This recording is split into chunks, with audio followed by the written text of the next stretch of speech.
Hello folks, welcome to a walkie talkie.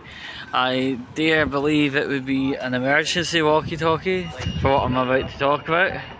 So yes, we're crossing on a pedestrian crossing, promoting safe crossing over, because West End can be a little wild, let's say it.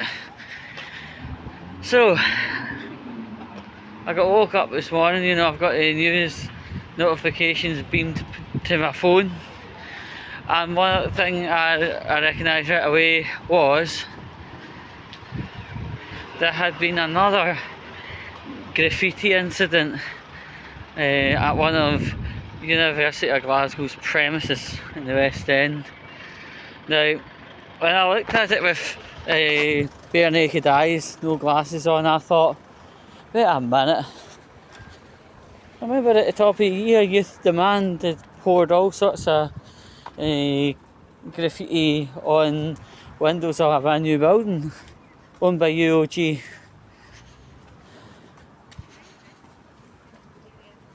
Same colour of paint, same bad actor. I don't know, but as I read a wee bit more as I was putting my glasses upon, right, Palestine action. Oh yeah, the free Palestine thing. Oh dear. But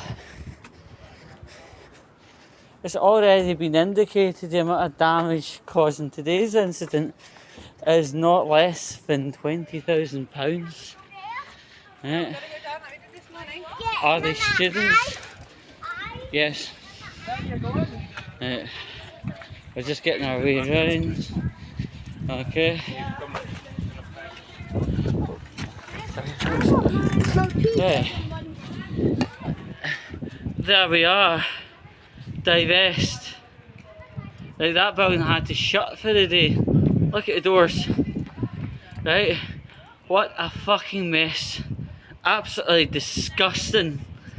Just because somebody's yabbering on about free Palestine? No, that's not a good enough excuse to graffiti. Now, this graffiti over there has nothing to do with Palestine action. Right, people are getting very tired with free Palestine. I'm going to say free plasticine. Right, fuck it, I'll say it, free plasticine. We're taking the piss out of them now. Right, but the biggest amount of damage isn't too far around the corner. It's actually just straight up ahead. But it's an absolute bloody joke. Let me do my rant in a minute or two. That building had been closed down for the day.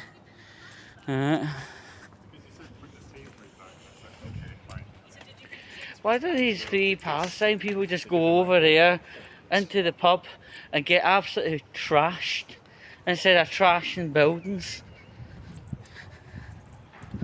I wouldn't be too surprised if Youth Demand have been floating around. There we go, you can see the paint's been disturbed. Right. There's past evidence. That's absolutely sickening. And all the people inside there had to deal with bloody free Palestine Demand or Palestine Demand or whatever the crap of it is of the day. This is stuff, right?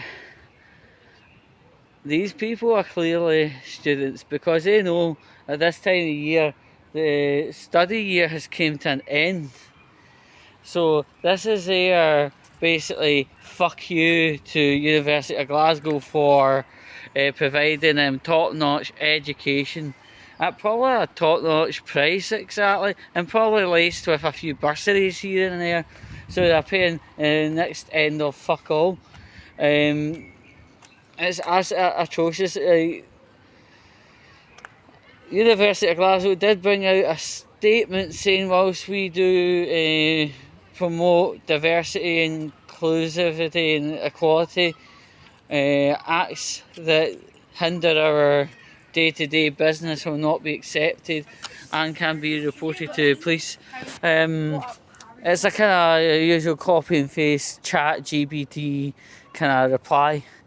See, if I was head of establishment, whether that be head of the whole University of Glasgow or not, I would be putting out quite a sinister message, making sure they realise shite like this isn't going to happen, and shite like this will not be tolerated, and if need be, we'll use resources, get a fucking road prick, anyway, resources such as police, lawyers to get damaged, cost of damages remunerated, or a beautiful word called deportation would be placed on people that do such extreme acts of willful damage to the buildings of University Glasgow. If I was a head of everything, oh, heads would be rolling, and they would be rolling at a speed you've never seen previously.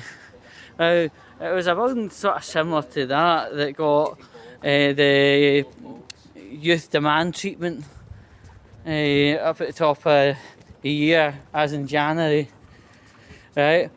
The two ladies, one of which was a University of Glasgow student, she got kicked off campus and then returned to campus midway through March. That does not instill any good indication that ULG is a no tolerance approach venue and has no tolerance approach towards damage of buildings. In fact, the person got brought back with open arms, which really is, if anything, contradictory. If I was the head of that, a person named David. Now, if I was David, after that meeting, well, what happened was they had demanded a meeting with this David character, and if I was David, oh, look at that, dramatic clock. But anyway, if I was this David fellow, what I would do? Bring you two in. If you even look at this education facility for the next 5 years,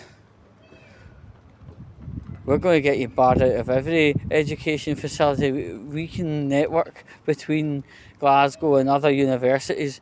Stuff like this is absolutely terrible, mate, I tell you. And it's not needed.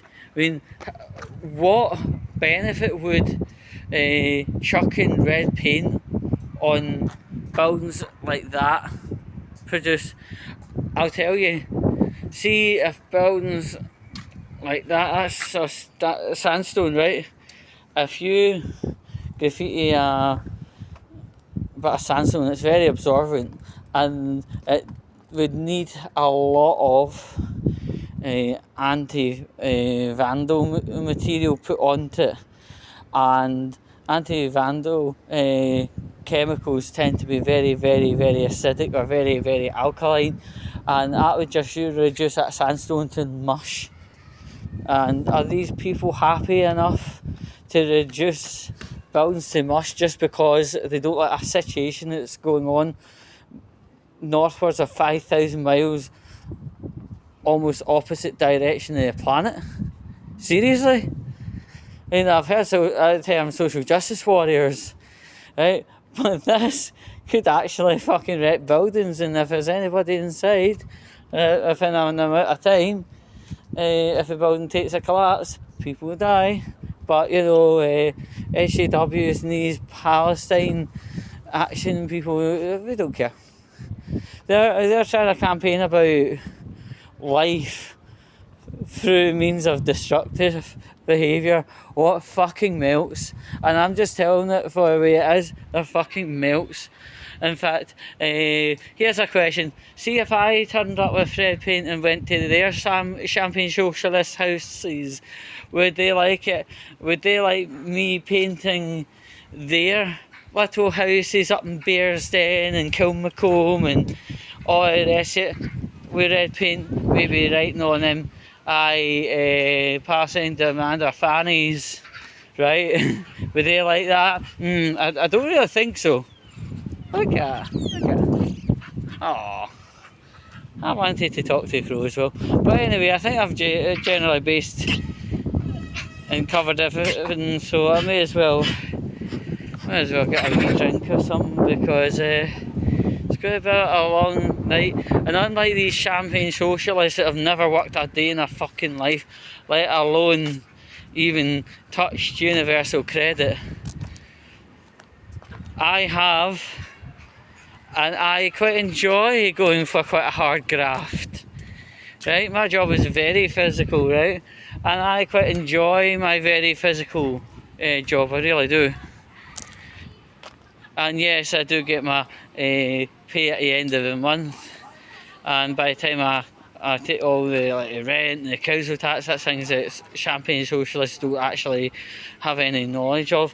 But once I pay my council tax, my rent, and some other overheads, got a wee bit of money to play with.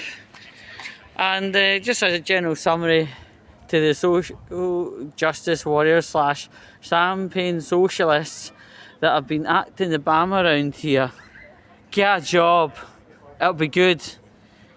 You earn money, you learn to work with other people and many other things. But anyway, apart from them lousy shower, everyone else who can behave themselves and earn themselves a wage, have a good day.